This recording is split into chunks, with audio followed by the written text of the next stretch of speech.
હું Mahuva marketing યાર્ડનો chairman Gabhrubhai Kamaliya જે જાણ કરવા માંગુ છું કે 2 દિવસ પહેલાં અમે જે મેસેજ મૂકેલો છે કે લાલ કાંદાની આવક તારીખ 1-3થી બંધ કરવામાં આવી છે. એનું કારણ એ છે કે અમારે લાલ ખરીદી કરનાર વેપારીઓ સાથે છેલ્લા 3 મહિનાથી મિટિંગોનો દોર ચાલુ છે.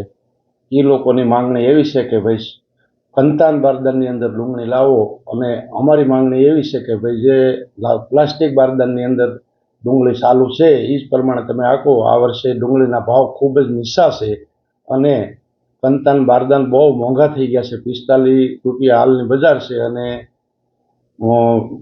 પ્લાસ્ટિક બારદાન 12 થી 15 રૂપિયા મળે છે. એટલે ખેડૂતને મોટી રાહત મળે એમ છે. એટલે અમારે ખેડૂતની લડતને લઈ અને અમારે આ નિર્ણય લેવાનો આજે સમય આવ્યો છે. એનું કારણ છે કે એ લોકોએ અમને તારીખ 1-3થી ખરીદીમાં ભાગ નહીં લઈએ એવી અમને લેખિત જાણ કરેલી છે.